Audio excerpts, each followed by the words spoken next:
Something about Australia seems completely off at the moment, whether it be our own Prime Minister completely lying to our faces, telling us he wouldn't touch capital gains tax or negative gearing, or whether it be every second corner you turn down, there's a completely new tax hitting you straight in the face.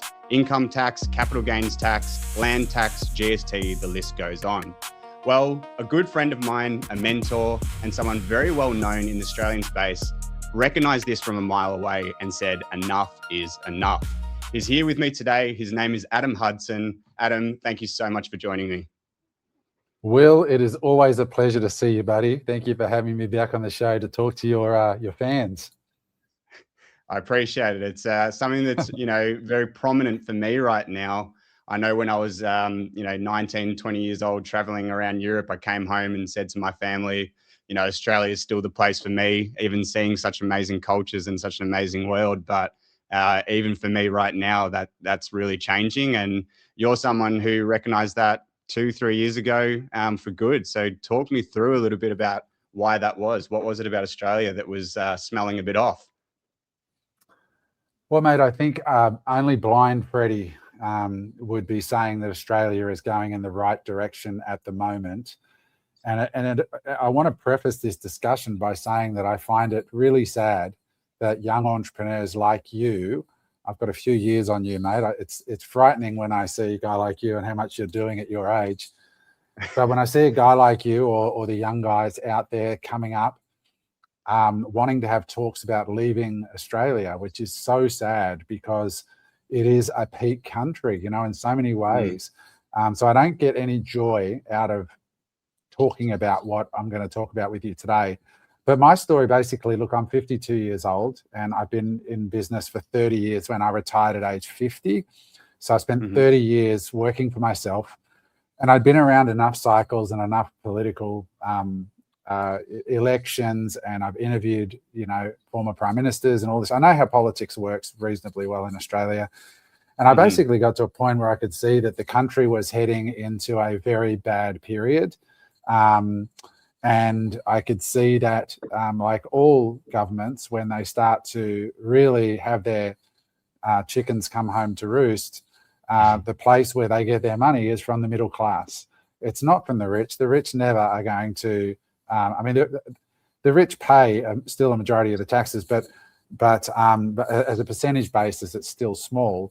It's always the middle class, the aspirational people. There's roughly 3 classes in Australia. There is the generational bludgers who literally have kids to get benefits, and those kids usually cycle through that same welfare system. And then you've got the producers, people who can go and get jobs. And then you've got the risk takers like you and me who start businesses and create jobs. Small business in Australia, I think, is the most underrepresented and underappreciated taxpayer class that there is, and abused. And then you've got the rich. And unfortunately, it's usually those aspirational guys like you and me that take inordinate amount of risks, mostly fail at the enterprises we start, and then occasionally we have a win, and then we just get hammered with taxes and so on. And I could see that particular class was getting hammered more and more as the socialist agenda. I got to the point where I was seeing it happen in Europe, I was seeing it happen in UK, and I went, this is a playbook. This cannot be anything but planned. It is almost like we're watching a simulation, the controlled destruction of great countries, and now it's Australia's turn. And Australia, in my opinion, has become the world leader at how to screw up a great place. And it's like they've taken the lead from Germany and the UK and said, hey, we can do it better. Hold my beer. Hold my beer. Let's show you how to really fuck up a place. And unfortunately, that's where it got to. And I could see this coming, and I could see that they were going to come for assets, particularly fixed assets that are in the ground. Real estate has been the thing that props up Australia for so long. It's a cartel between the government, the media, and the banks, and it's just such a honeypot. And you're seeing it, tax after tax after tax. And I liquidated everything a couple of years ago and said, no, thank you, I'm out. So that's sort of just a broad introduction to people. And I left, and now I'm set up in a completely different way. To be clear, it wasn't free to leave. And we'll talk about this. I paid exit taxes, which otherwise legally called deemed disposal. So before people jump in the comments and go, oh, you grab your money and leave. No, mate, I paid a lot of money in taxes. There's a massive first price. of all. Oh, yeah, massive I price paid a you lot of paid, and massive, So, and we can go through that. A lot of people don't even know that. So I contributed, 7 figures in exit taxes to the ATO. It's crazy. And look, before we do jump into that, and I want to get more into the roots of your story as well, but something that was resonating with me, I watched in an interview just the other day that you were talking about, you actually left Australia when you were my age right now, when you were 30 years old, and you went to California. And I'm curious to what your mindset was like then, what the reasons were that you were leaving compared to this time, and what the difference is. Well, actually, I was 35 years old, and I left then because I'd been through a terrible period in my career. So basically, I had a company, which I took public months before 2008 collapsed. And so I had this public company. I had an 8-figure stake in the business, but all my shares were escrowed. And then 2008 hit, the share price went in the toilet. There was no liquidity in the stock. Even if I wanted to sell it, I couldn't because I was escrowed and there wasn't any depth of liquidity. And so I found myself in this nightmare of being tied. My family had money in there. I had money in there. And our revenues dropped 80 or 90% because we're in finance business, basically. And the share price went to the toilet. And I spent 2.5 years working for free, living off savings, and I got down from, in 2 years, I went from having an 8-figure net worth to going down to $3,000, literally left. Gosh. I sold my investment. I had 4 or 5 investment properties at that time. I sold them all, fire saled them to lend money unsecured to the public company so I could pay its creditors while we tried to trade through it. And I eventually sold that stake in that company 2 or 3 years later after working for free and sending myself broke. And I went, you know what, I've had enough of Australia. I just need a break. I need a change. So my reasons were just to refresh my spirit and have a new adventure with the small amount of money. I got a few $100,000 for my shares, which was a good result considering where it was. And I took that money and said, I'm going to go to America and I'm going to try and make a go of it in America. So my girlfriend and I moved there in 2011. And it was an exciting, transformational time in my life. And those 5 years changed my entire life. But it wasn't because Australia was falling apart. I still loved Australia. I loved coming back and visiting. Now, I said this on a podcast yesterday, even if you made Australia tax-free, I still wouldn't come home. Yeah, interesting. Because a lot of people think, oh, like, you know, if I go and restructure in a tax-friendly place, I'm going to sacrifice my lifestyle from Australia. And I'm like, no, dude, I actually have a better life than I had in Australia. And I get to pay very little, if any, tax at all. So I get both. On that, and a lot of people don't realize that. There, I'm curious, before you actually, in this recent move where you've gone, and we'll get into the details of that in a second, but was that your mindset before you left, that I'm done, I'm gone, there's no coming back? Or was your mindset, you know, maybe around what a lot of people will be thinking, taxation and the direction of government? Was the door open, now it's closed? How did that kind of unfold? Yeah, so this time, you're talking about this time when I left, right? This time, yeah, most recent. Last time I was like, I'm going to go to the States. I may stay there for life, but if not, I'm going to give it a red hot crack for 3 to 5 years, and then I can always come home. And if I fail, I can always come home. So the door definitely wasn't closed then. And as it turned out, in 5 years, I was like, I'm in a great position now because I did well in business there and sold a company and did really well in the States. I came home and had a great time. This time, I was like, I don't think I'm ever going to come back. Obviously, the door's always open, and I'll answer a question we always get, which is, do you have to hand in your passport, your citizenship to leave as a tax resident? No, you don't have to. So, I didn't. I still am an Australian citizen, right? So this time when I was leaving, I'm like, I am up to here with the bullshit, the regulations, the encroachment on my personal freedoms. One of the things that just confirmed on the way out the door was I lived on the Gold Coast, and they brought in a tax for the view. So if your apartment is over level 4, they added, I think it was nearly 50% tax on your rates for the view. And I'm like, I'm like, this is absurd, and yeah. I've heard of that, like view tax as not like a literal on pen and paper view tax, like you pay a higher price for a property that looks over the ocean, but like you're saying it was on paper. It's literally in action now. It's a real law. It's in Australia right now in the Gold Coast. If your apartment's over level 4, you're getting hit extra levies on your rates notices for a view tax, which is what it is on your rates notice. And just stupid stuff like what's happening now is just another expression in Victoria with Jacinta Allen bringing in a law telling businesses that if their staff can work from home, then you can't legally ask them to come in more than 3 days a week. They're entitled now to 2 days a week working at home.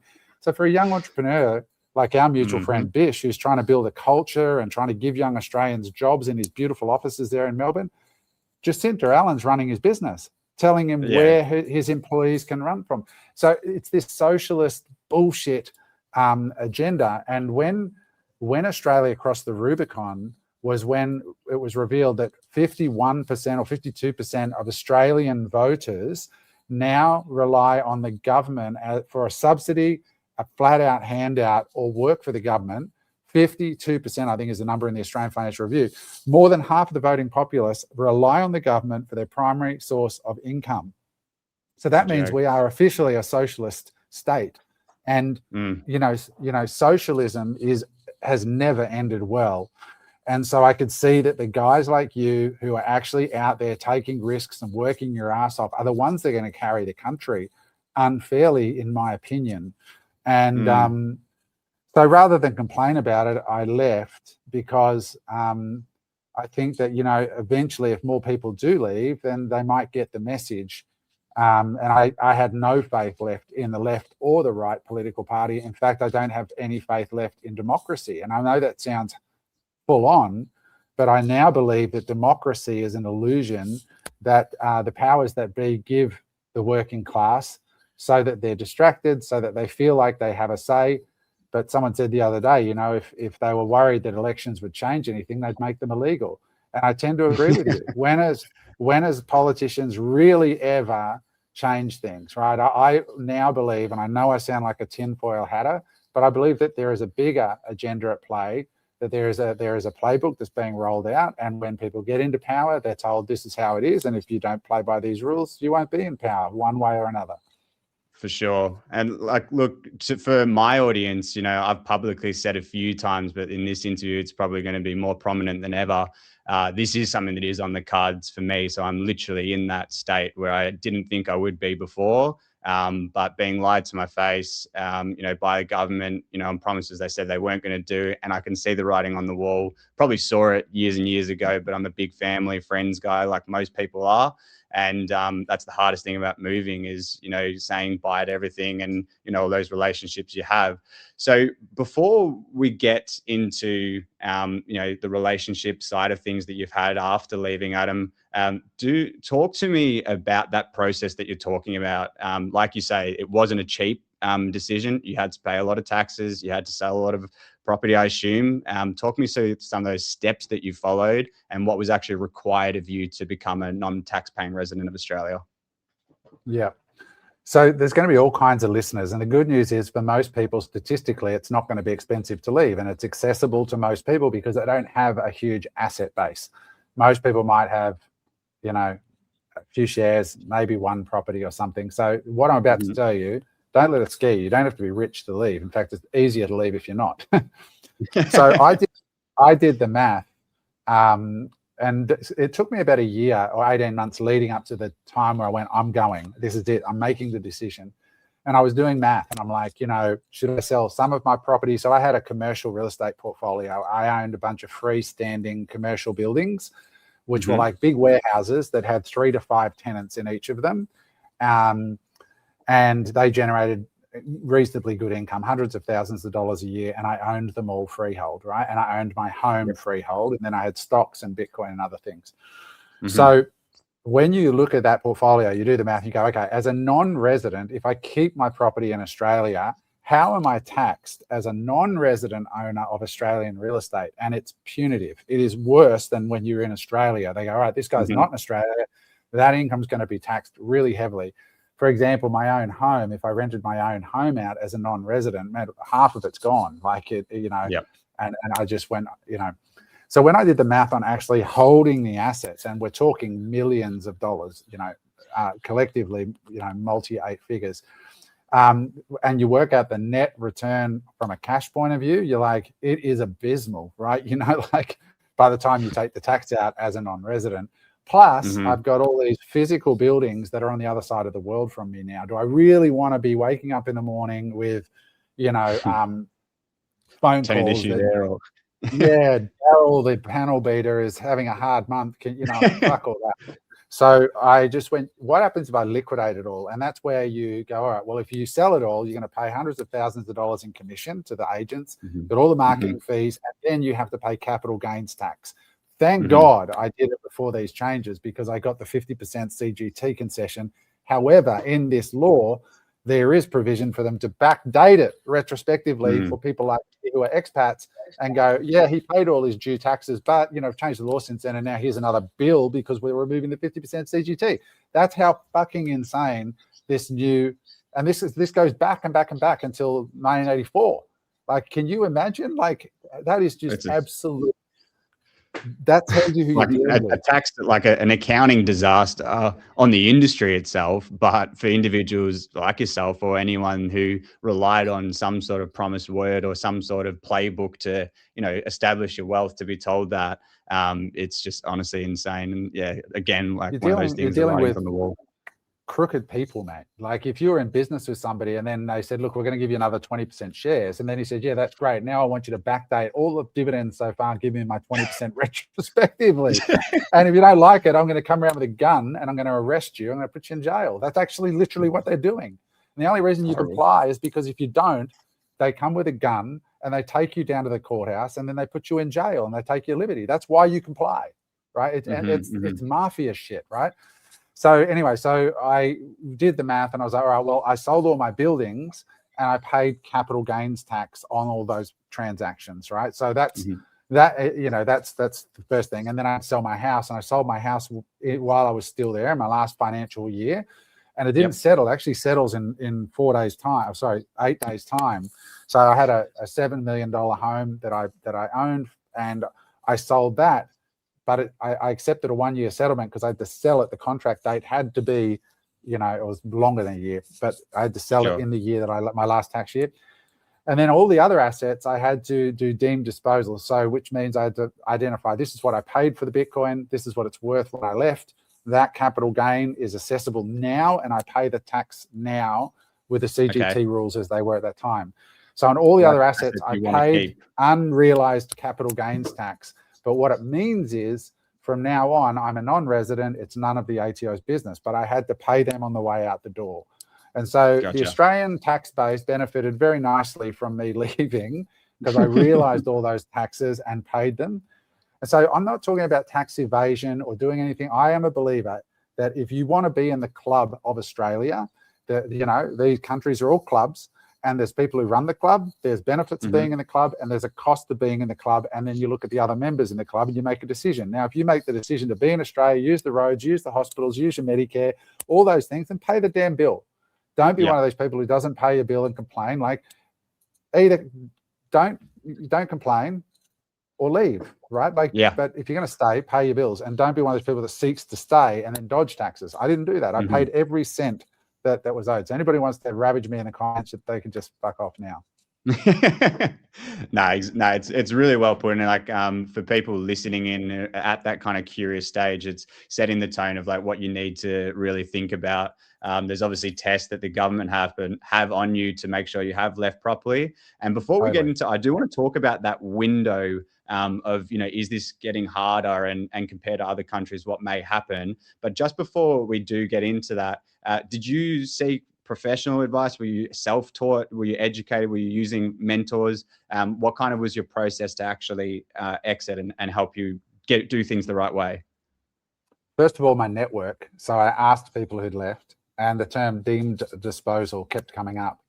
Then I spoke to my accountant, and then he talked me through what deemed disposal is, and And so you just got to make a decision, right? That you either pay it now or you don't pay it now, but then when you do sell it down the track, you pay a punitive tax level.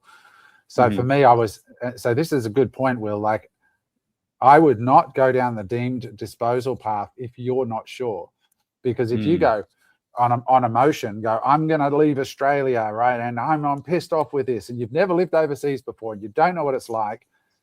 Go for 6 months or 3 months and just see how you go. Now, admittedly, those first 3 to 6 months out are the hardest because it's a big adjustment, right? But if you go ahead and say, I'm out, I'm done, and I pay all my deemed disposal, and then you go, oh shit, I really miss Australia and I want to go back and I'm just going to pay my taxes. Well, you've paid all that CGT now and you're not getting it back. So you got to make sure that if you're going to go, you really are going to go, right? And you really committed, you're committed to it. But yeah, so I got advice professionally. A guy that I recommend people use for specifically deemed disposal is Ashley Walsh at GJ Walsh on the Gold Coast. He has a whole consulting package around this. He himself is a financially successful accountant. Like, he races Porsches and like, he's a successful guy. So he's not your average Joe. Just tell him you saw me on a pod and he'll walk you through it. But yeah, so get professional advice. Don't do anything. This is not about tax evasion. This is not about waking up in the morning and hating your life, but you get to pay no tax. That's not living. Like, you're not winning if you're paying no tax and you hate where you live and you hate your life. That's not winning, right? Yeah, and like really good mental notes, like things that I'm considering right now. You know, am I doing this and understanding potentially it's a sacrifice for a period of time to get ahead forward? Am I doing this because I'm committed to it? And I think more and more as I'm going through the process, exactly what you just said there, I'm trying to train my brain to be, this is an experience in its own, you know, like take the positives out of it, choose a place I'm actually going to enjoy to live. Not just somewhere that it's like, yeah, okay, I'm saving money on tax, but like I'm hating the environment that I'm in and it's hell. So like trying to go through that as like a positive experience process. And thank you for the recommendation of who to reach out to, because I'll probably be hitting them up myself very soon.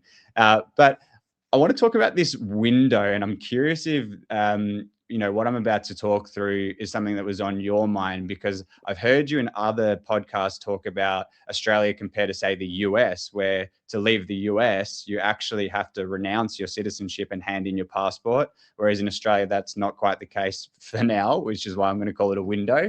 So talk me through, was anything to do with the process of leaving and how it might get more difficult in the future on your mind when you decided to leave?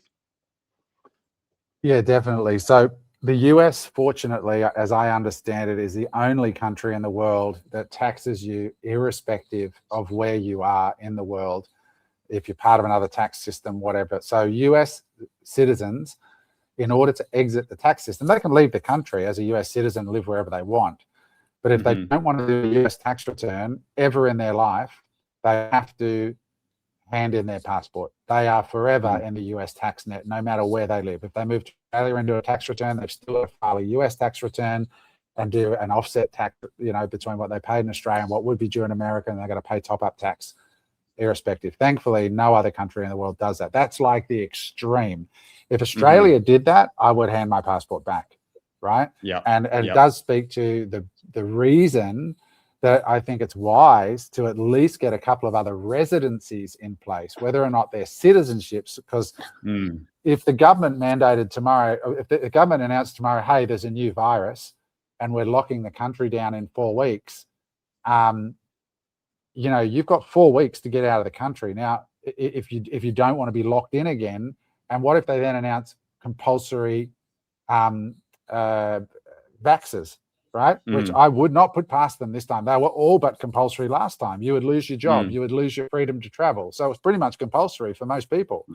But if they made it compulsory and they gave you a 30-day window before shutdown, and you don't have a plan B, at least residency, like a card that means that when you turn up at that border, they're going to say, hey, yeah, you can stay here for a year or 2 years or whatever, or a citizenship, even better, a passport, you can stay indefinitely, then you're stuck.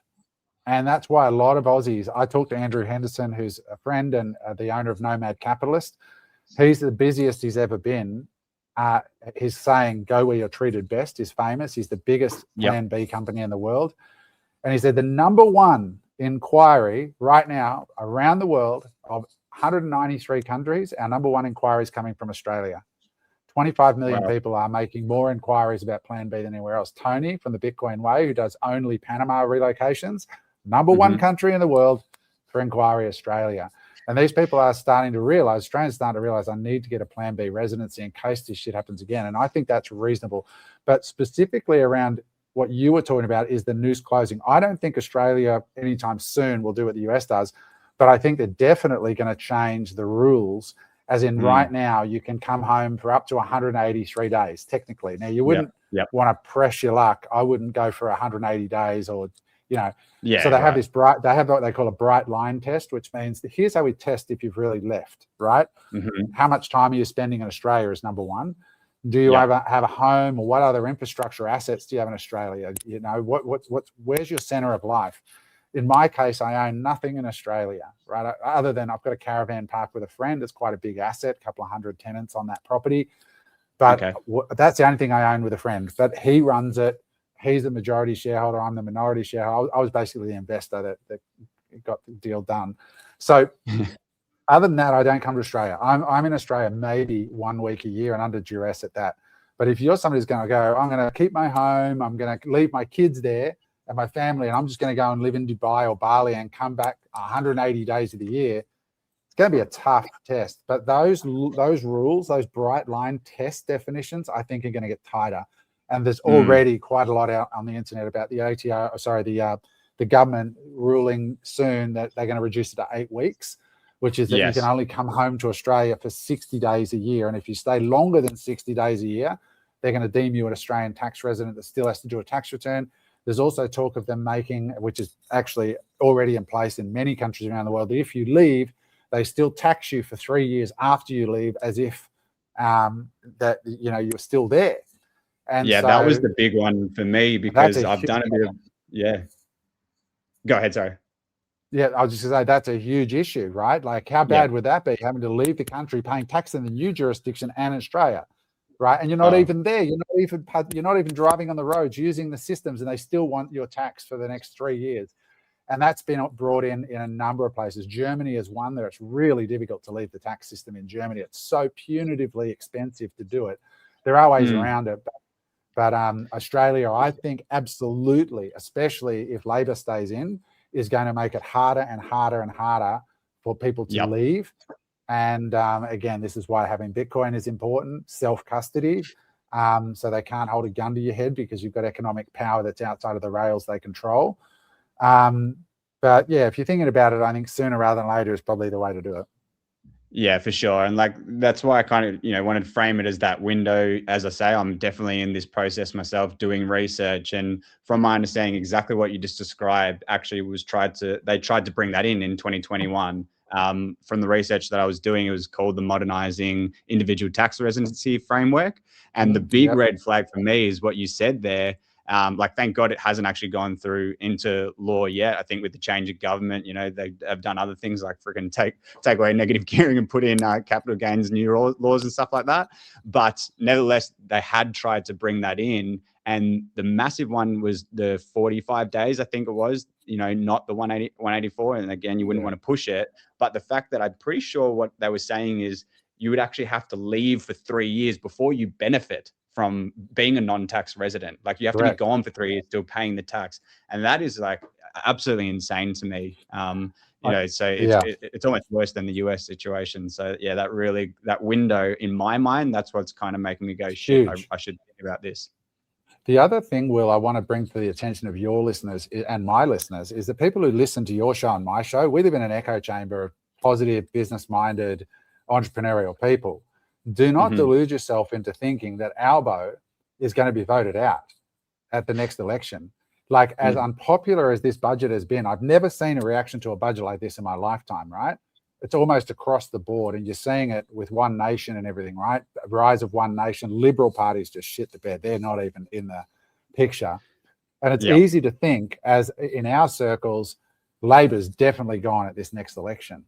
But there's two things I want you to think about, which is why I say that I do not say, if they did have a change of government in Australia, I think the damage that's been done with this mass immigration and this the policies around taxation and the money that's been thrown at NDIs and all these other things, it's gonna that's got a momentum that's going to carry years to try and undo this damage, right? Even if it did change.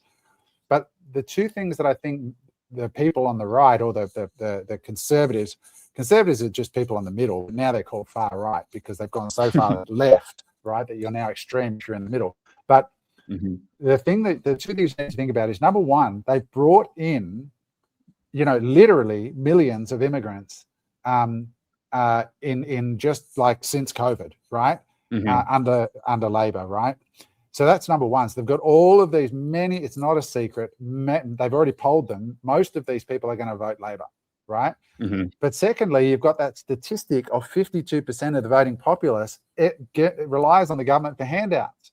So when it comes to the polls and when it comes to the day, Labor's, in my opinion, just going to keep selling as they're selling these things, right? These tax changes. Don't worry, we're taking from the rich, we're giving to the poor, and they're going to keep giving away money to their voter base, and the majority of the voter base is Labor, right? Well, probably Labor leaning because they're getting handouts from the Labor government. So I wouldn't be so sure that, as bad as Albo is doing right now, that he's not going to win the next election, which is absolutely mind-blowing to me. But there are a whole bunch of people celebrating what's been announced as well, but we're just not in those echo chambers. So if you're thinking about like moving and leaving, if they get another mandate, oh my God, like who knows what they're going to start doing when people start leaving and they start seeing more and more young or just businesses going. To show how disconnected, I mean, I remember Chalmers 3 days after he released this budget and the world's blowing up and everyone's like, this is the most shit thing ever. He goes, we're launching an inquiry as to why there's a marked drop in the number of new businesses starting in Australia. He's now launched an inquiry into it. Like, mate, you're the arsonist and the firefighter and everybody can see it. Right? Like, no shame, and no connection to reality at all. They're going to have to start watching not just, new businesses starting, but existing businesses leaving. That's going to be a big factor to watch. But I mean, I'd love to, talk the politics because it is important. I think what you say there is really true. Like with that statistic of how many Australians are relying on Labor favour policies, don't be surprised if they do stay in power. Bringing it back to the topic of conversation with that window closing. You want to get kind of thinking about it soon and not just relying that things are going to change or things are going to get better, because they haven't been for the last 5 or 10 years. Adam, I want to thank you, by the way, so much for sharing all that information, because it's so important for people to hear in a day and age where there's so many conflicting opinions, and someone who's actually walked the walk, not just talk the talk. That is invaluable information. I want to take a moment to say, anyone still tuned in and absolutely curious about this motion, go and follow Unemployable's channel. I've been doing so for a long time now. I appear on the Sat Signal every second week. A great podcast that me, Adam and Bisher and Sean have put together. But it is an unbelievable place for you to learn more about what Adam speaks about. So make sure you click the follow and go and head over to Adam's channel. But Adam, let's jump into, I think something I heard you describe this as like a relationship and leaving a bad relationship. I want to get into, what you meant by that, because I think it's a great analogy for how things kind of play out. So talk me through what you mean by this relationship and what a good relationship looks like. Man, I mean, this is such a good question, Will. And I'll just share an anecdote or a story that triggered this whole concept that I've said on podcasts, and it's sort of gone viral a bit, where I said, like leaving the Australian tax system is like leaving an abusive relationship. Like now that I'm free and sovereign, I'm waiting for the other shoe to drop, or in the context of relationship, I'm waiting for the backhander. Like it's a really, really good day out here, but you're waiting for that violence to appear out of nowhere, as if I'm in a relationship with a DV person, right? So I was in Panama, and I've been over there a bunch of times, got a home there now. And I went out to dinner with my friend Tony, and Tony had 50 of his clients from around the world setting up Plan Bs for them. And they were all in town to go in to get their interview and get their Panamanian residency card. I was one of them. And so he took us all out to this steak restaurant called Gaucho's. It's fantastic, experience in Panama, and having a great night, smoking cigars in Panama, having a great thing. At the end of the night, the guy comes over with the bill, and he says, "Would you like your receipt?" When Tony paid for everybody, and he said, "No, it's fine." Now there was probably 10 Australians there, and we all looked at each other like, "What do you mean he doesn't want the receipt?" Right? Of course you need the receipt, right? You need the receipt. You need to write down who was at the dinner, and you need to take off the alcohol. Then you need to take a photo of the receipt, and you got to email it to your bookkeeper or into the Xero address so that it gets checked, right? And then it dawned on all of us that, oh yeah, that's right. Tony's not in an abusive tax relationship, so he doesn't do any of that because none of his income's generated in Panama, so he doesn't know what the term tax deduction means. Yeah. What do you mean tax deduction? There's no tax to deduct. I don't pay tax. And I'm like, holy shit. Like, and so when I have moved into this world and I've started to live in this way, like one of the reasons I went to Panama, I went to Cyprus first. I spent a year in Cyprus and then I moved to Panama. And before I did it, because I didn't want to make another mistake, I sat down with the accountant who's Tony's accountant in Panama. And I said, talk me through exactly what I have to do when I do my tax return in Panama. And he goes, Adam, I'm going to ask you how much money you made this year. I'm like, okay. And so how do I give you that number? He says, you just give me a number. I'm like, do I need to show my bank statement? He goes, no, just tell me how much it is. I'm like, okay. So can I tell you the truth? He goes, yeah. You should tell me the truth. Tell me exactly the truth. I don't want to know the lie. Tell me the truth. How much did you make across everything? Work it all out. All right, I'll give you a number. Let's say it's $1 million. Okay, made $1 million. Then I'm going to ask you a question. I said, what's supporting? He goes, there's no supporting. You just tell me. I'm like, okay. And then I'm going to ask you how much of that you made in Panama. And you're going to probably tell me zero, right? And I'm like, yep, zero. He goes, all right, that's it. Just sign here and have a nice day. I'm like, are you serious?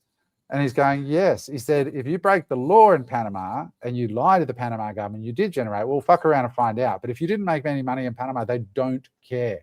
It is 100% legal that you do not pay tax on any income generated outside of Panama. Panama wants you in Panama to rent or buy a home. They want you to spend money at their businesses. They want you to pay the sales tax, whatever's built into their receipts. And they want you to play by the rules and overall lift the economy of Panama. And I'm like, oh my God. And the words of Andrew Henderson at Nomad Capitalist came running to my head, go where you are treated best. And for months, I've been waiting for the other shoe to drop, and it just doesn't drop because there are places in the world that attract money by seeing how we are getting screwed in Australia and the West and going, hey guys, why don't you come over here? Right? We're seeing the New Zealand finance minister on Instagram saying to Australians, hey, we don't charge CGT over here. Why don't you come over here to New Zealand if you don't like Australia anymore? She's literally doing it on social media, and people are doing it. Because they're like, you know what? They are so used to, and one of the biggest benefits of leaving is I've got all this bandwidth. I don't have to worry about Division 7A loans and trust structures and where to direct money and distributions and top-up taxes and franked dividends. And, if I sell my crypto, how do I account? It's all gone. All that whole thing is gone. All my accounting bills gone. End of month reconciliation between, we matched most of the transactions, but not this one. Can you go in and fill out the blanks? And then you're paying thousands of dollars. That's all gone. It's no longer part of my life. I buy and sell stocks sometimes, and I go, okay, well, I bought CrowdStrike the other week and I picked up an extra 50 grand in 10 days or something because it was hugely underpriced. I sold it 2 weeks later. That's it. End of it. That's my money. Fuck off. That's my money now. And so everything has paid for itself. Just, oh my God. And as my assets appreciate, I've got nobody in my pocket. That's my money. I already paid you fuckers. Now it's mine. I cannot tell you that, man. I cannot tell you that feeling of freedom. And once you've tasted it, once you've really felt what it's like to be in a non-abusive relationship, you will never go back to it.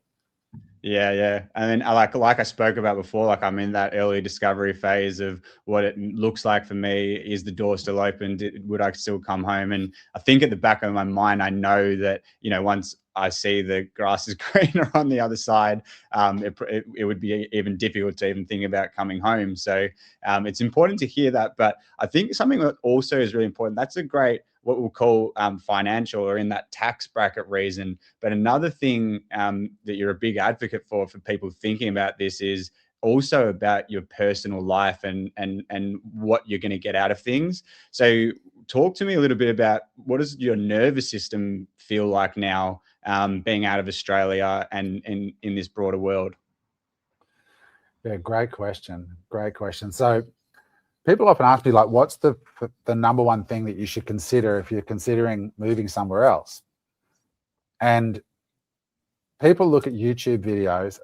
It's very dangerous, by the way, because YouTubers pick the best day of the year when the sun's out and throw a drone up and make a place look like a holiday brochure, right?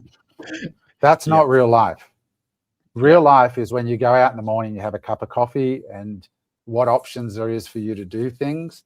What quality of engagement are you going to have with the people there, which is going to be language based and going to be based also on the vibe of the country. So you need to find a country or a place where there's lots of options for the things you like to do, where you can engage with the locals in a meaningful way and there's not this huge language barrier. And there needs to be a diversity that's suitable for you. If you don't want any people and you want to be Robinson Crusoe on an island, go to the Caribbean, pay no tax, you'll be fine. But if you actually don't want to do that and you want to actually engage in a life, like I spent a lot of time in Bali because I absolutely adore the Balinese. That's the one thing you could maybe replicate what Bali looks like and feels like Dubai has done to the West, but you can't replicate the culture and the people. So years and years of culture, it's just and that's why, for example, Bali feels different to Lombok, right? Because Lombok is Muslim and Bali is Hindu, and there's a distinct difference in the feeling between the two countries. I'm not saying Lombok's bad. I'm just saying it's different to Bali. Bali is this very, very unique volcanic island on its own for so many reasons. So you've got to choose a place, first of all, where you feel good, right? And in Bali, the food's amazing. Health is like absolutely, the gyms, the restaurants, they're all better than Australia. Not as good as, they are superior to. Also, everywhere I look, I could throw a rock and meet a guy like Will, like an aspiring entrepreneur who's got his head screwed on, that I can talk to about Bitcoin, I can talk to about crypto, I can talk to about building an e-com business. They're literally everywhere, right? So there's this density-rich environment of entrepreneurs. So you got to choose places that you like the weather, you like the people, you like the vibe, and or maybe a couple of places if you want, right? I've got pet friends who are in Thailand and love it. They're in Koh Samui and they're in Bangkok and they're in all these places. So now, I mean, I think now my definition of success is cortisol level. Like if your cortisol level doesn't spike and you're stress free, then you've won, man. Like that is the game. What's the point of being rich if you're stressed all the time? What's the point of anything, right? If you haven't got your health and you're not peaceful. So now, man, like I love living out of Australia because I didn't realize how taxing it was, constantly worrying about the next BAS statement and the having the money to pay the payroll tax and having the money to, oh my God, that asset I sold, I've got to set aside money because I sold my NAB shares at a $2 profit and I've got to set that aside. And then, like it's just like it's like Australian entrepreneurs have got like 1,000-yard stare because they're trying to juggle, pending BASs, fines because they fucked up some tax return or got late because they're trying to run their business and please Jacinta Allen and having a fight with their employee that fucking's taken them to workplace, whatever the fuck, and they leave and the rest of the world's like, no, we're just really glad you're here. What can we do to support you? Australian entrepreneurs are just absolutely freaking abused and they realize it till they're gone. And then they're like, oh my God, where did this energy come from? Where did this headspace come from? Are you like really like happy that I'm here? Oh my God, you don't want to rape and pillage me. I think it's a really like good way to put it because in Australia, like the age that I'm at, sometimes you convince yourself, this grind it's good. Like, like keep grinding and doing all this stuff. And you kind of forget that when you are paying such a high tax rate, you are working twice as hard to get wherever you want to go. And even just limiting that, from the tax side of thing, going overseas.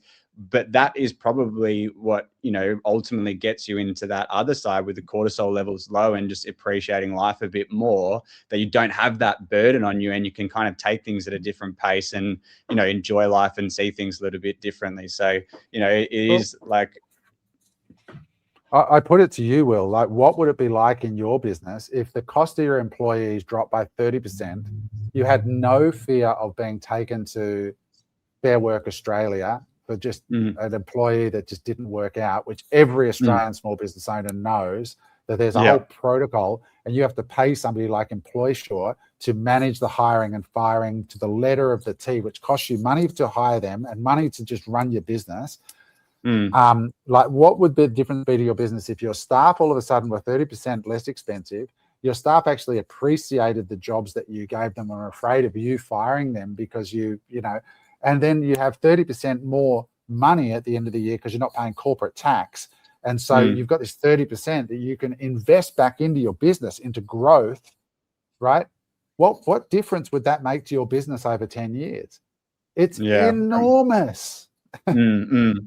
Yeah, I suppose like we're fortunate we're a good team in Australia. It's not something that crossed my mind, if I'll be honest, like on the employee side, but something that I do see is just the way that things are run in Australia. Like you say, when something does go bad, and if it goes bad, you're like, how is this what the legislation is? How is this the process? Like where is the equal protection? It's out of control in Australia. So I 100%.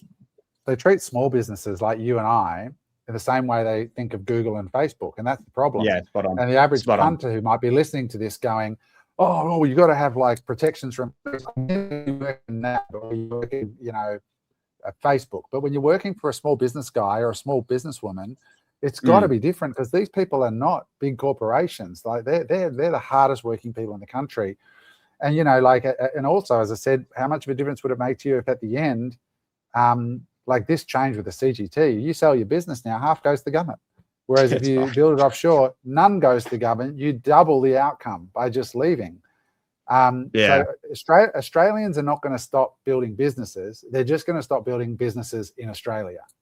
No, you're 100% right. That's exactly where I'm saying, having this conversation right now and planning it myself and looking at what it looks like, whereas 10 years ago, it wasn't even on the card. So that's my biggest concern. But look, that's awesome. That's such a touching story. It genuinely is thought provoking, and it's so powerful to my audience to be able to hear from someone, as I say, who's actually walked the walk. So I appreciate that a lot, Adam. I suppose to kind of tie things up here, I want to get into maybe what I would call a bit of a playbook. You're a really well thought out person. You're not someone who just wings it. You obviously had a bit of a plan before you went over, and things don't go to plan as well. Things do change along the way, and that's the experience I want to draw from someone who is in that position that they're beyond just curious. They're actually going, okay, no, I want to see what this looks like. What's the first step that they should really take? And feel free if it is reaching out to someone like yourself. No shameless plugs. Just give us exactly how it should look. Well, look, the first place is actually AI. Like you can learn so much from Grok or whatever one you use, right? And just say, hey, I'm thinking of going here. What's it like? What's tax like? How could I structure this? You can get so much getting a relocation coach that's AI to start you off. That's a really useful resource.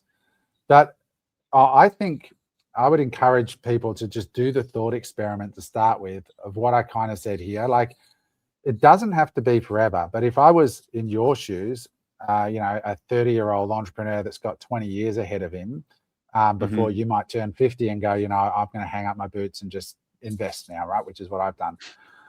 I would do the math on if I go for 5 years, if I do a 5-year run here and I build my business, I'm going to sell it while I'm away. Or not, but you might decide I'm going to sell it while I'm away. What would the impact be if I could cut my cost of living, depending where you go? Like you go to Thailand and cut your cost of living in half easily, without a sacrifice to the quality of the home you're living in. Really, you might actually improve it. You might have an ocean view or be near the ocean. There'll be some sacrifices, but minor. Hospitals are amazing in Thailand. Loads of entrepreneurs in Thailand I'm going there next weekend.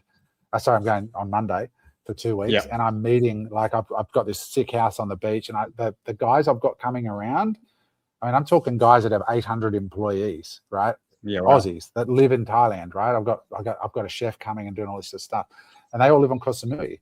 So do the experiment. What would it be like if you cut your living cost in half? Number one, totally eliminated your tax bill, and then jettisoned all the distractions that you have in Australia because you've just built up a habit set that's not conducive. So you stop watching Netflix, all the hanger-on friends are gone, and you only have to manage 4 or 5 friendships who are your real friends, who you start video calling with regularly. What would be the impact of that, right? Getting to a sunny environment with an ocean view, half the price of living, 0 tax, get some new environment, get some new people in your circle, and you went on a 5-year run. You're right. You can always come back at the end of it. Versus staying in Australia, distracted, spending your nights watching Netflix, paying half your money out in tax, because by the time you actually really work out what your tax is, there's the PAYG and there's a company tax. But then look at all the taxes built into everything you spend the money on right afterwards, like alcohol and fuel and everything. Instead of losing half your money like that, like, do that math, and then you've got a number. And it's like that question, like, if I gave you Warren Buffett's money, $100 billion, but you had to be Warren Buffett's age, would you take the deal? You'd go, no. Will, you just valued your life at $100 billion. Are you living according to that? So when you do this exercise, you go, well, I'm going to give away, if I run those 2 scenarios, if I stay in Australia, build the business, sell it 5 years later, give half to Albo, pay all this tax along the way, I'm going to be left with X. So you really go deep on it and you get a number versus the other number. And you go, I got to go. I did this. I looked at my asset base because I'm 50 years old when I'm making this decision. I've got millions of dollars of assets.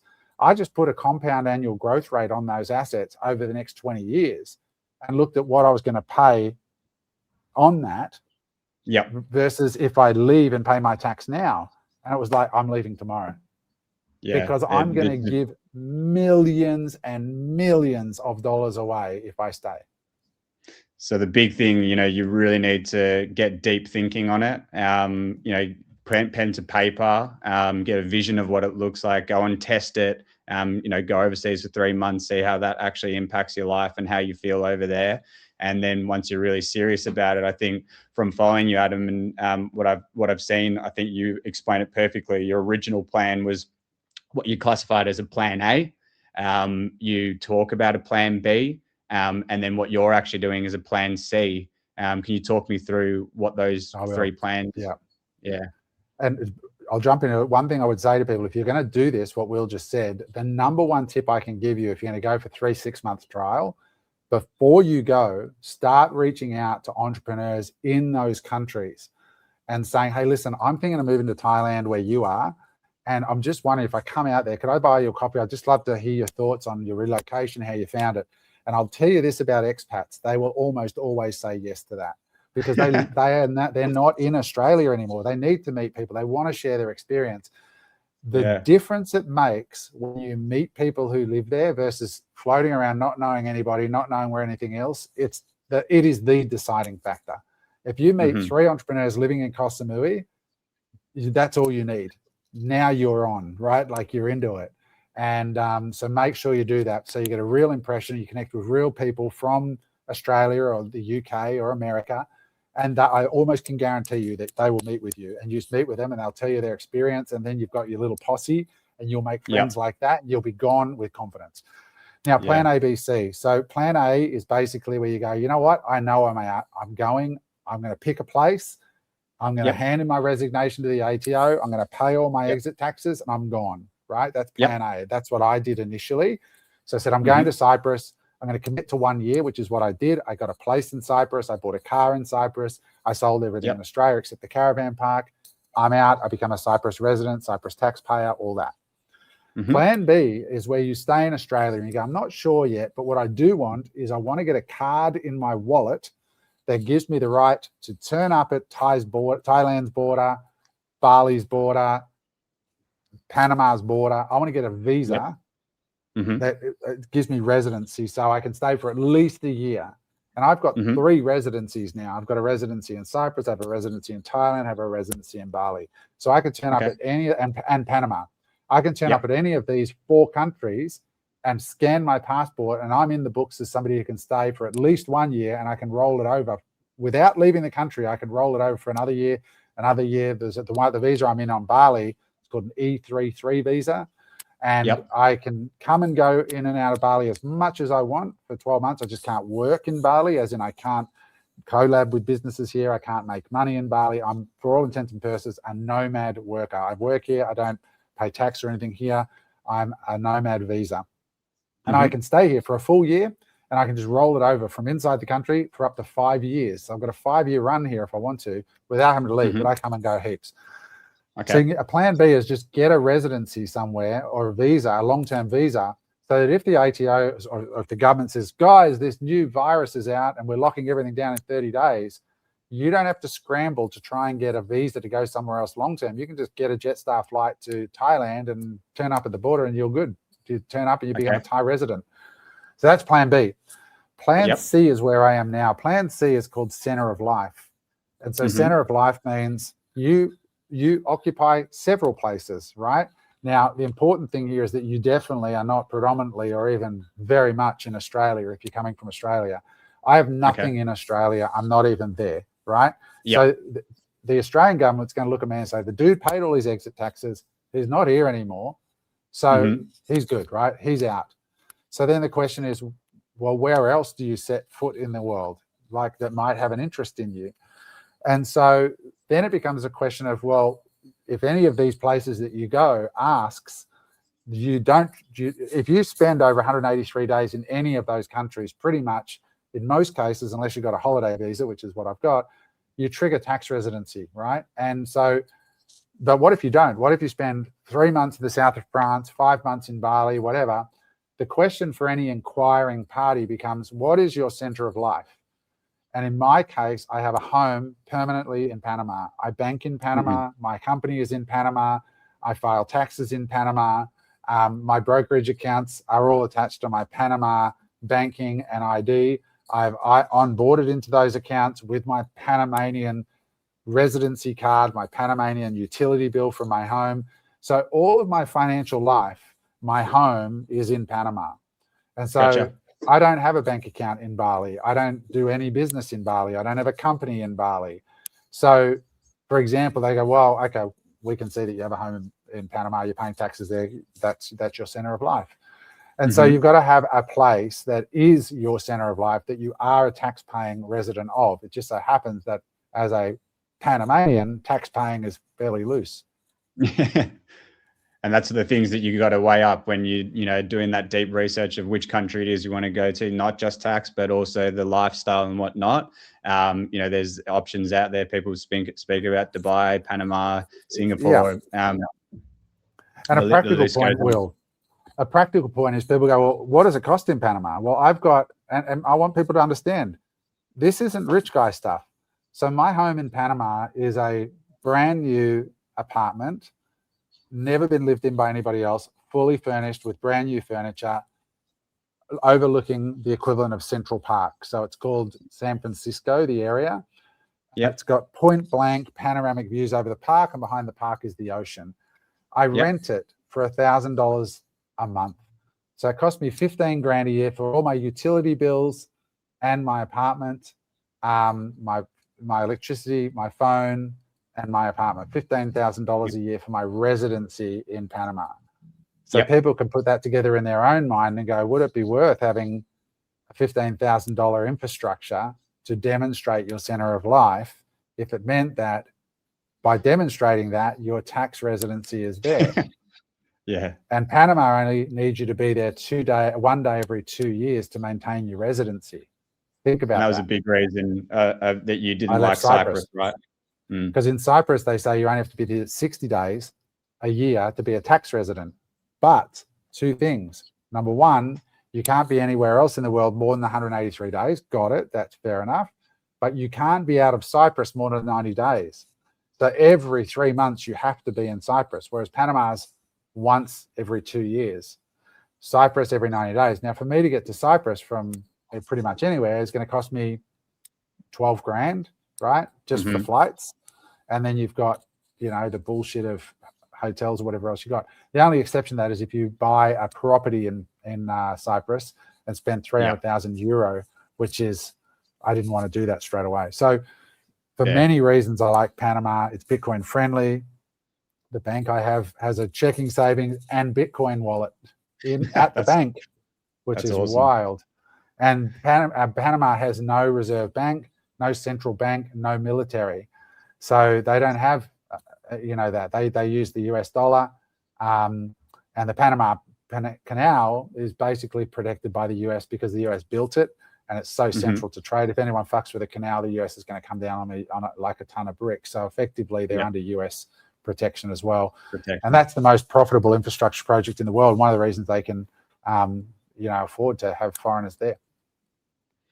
That's amazing, Adam. Look, I think from here, the only other point, like as a bit of a playbook there, that's plenty for people to take on at this curious level. But a great video that you put together on the Unemployable channel was your 10-point checklist. I've actually sent that to my wife in the conversations that we're having. So look, this is a must watch. Go and check this out before we even commit to anything or, progress the mental thought too much further. So I recommend to my viewers that are watching to go and check that out. I'm going to put that in the description of this video too. Fantastic video that you put together. Yeah, really good. It's a good one. But Adam, look, honestly, I can't thank you enough. I came into this interview with a really open mind. I obviously had my questions, done my research. And for me, just coming to the end of this now, I feel like you'd be crazy not to do, if you can afford it, the costs of, and it's within your budget and whatnot, to have a look at the plan B. I believe the Bitcoin way is who you approach to go through that process. So I've had a chat with Michael. I've spoken with, haven't spoken with Tony just yet, but I'd love to have a chat with him at some point. And that seems to be at where I am right now. In conclusion, after this conversation, a must on the checklist. And from there, I could use that as my, little project or testing, my MVP, and maybe spend some more time overseas whilst doing that. And then really make that decision. Okay, now could this evolve into a plan A or a plan C? How does that sound to you? Any comments on that? And anything that you want to finish off on? I mean, the Bitcoin way has a bespoke white glove service, right? So literally for me to get my Panamanian residency, and the other thing about Panama that I love is that once you've been a resident for 7 years, without any investment in real estate, you can apply for your citizenship, which is crazy. So I'm 6 years away from being a citizen of Panama, and I don't have to give up my Aussie passport or my other passports for it, which is cool. But they do a bespoke white glove service. It literally was maybe 45 minutes on Zoom calls with them. And then I turn up in Panama and they go to the, and I sign a couple of things. I give them my passport for 2 days while they go into the immigration office and do what they need to do. And then they give it back to me. And then on the day of my interview, it's not really an interview. You go in and you get this, which is a Panamanian residency card. On the day, they line up for you. And they, when they're getting to the front of the line, they say, Adam, come down now. Just boys, make sure you wear long pants, because I forgot and then had to pay off a security guard to get in. So you wear your long pants. And I literally walked in. They said, sit there. There's my little photo. Anyway, you can't see it on there because of the background. But I walked out 8 minutes later as a Panamanian resident. And now when I turn up in Panama, I just scan my passport. I'm in. Welcome home, sir. Right?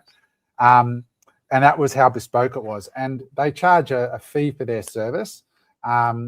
And if you can't afford it, you can do it yourself, but you still have legal fees that you got to pay. It's cheaper to do it on your own, but you got to remember that Spanish is the principal language. So all the documents have to be submitted in Spanish and so on. So it's much easier with them.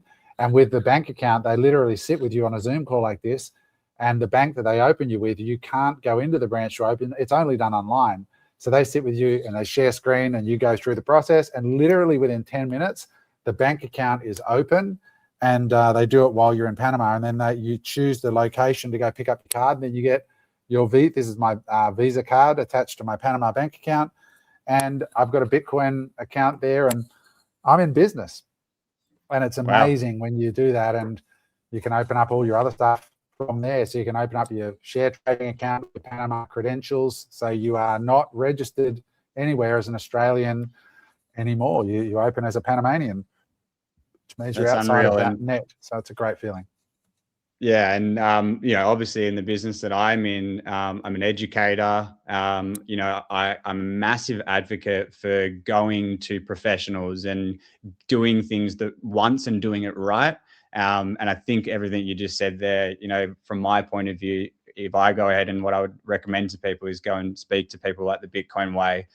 Just get it done right. And also like the network that you're saying, that everyone goes over there as, 50 people doing the same thing.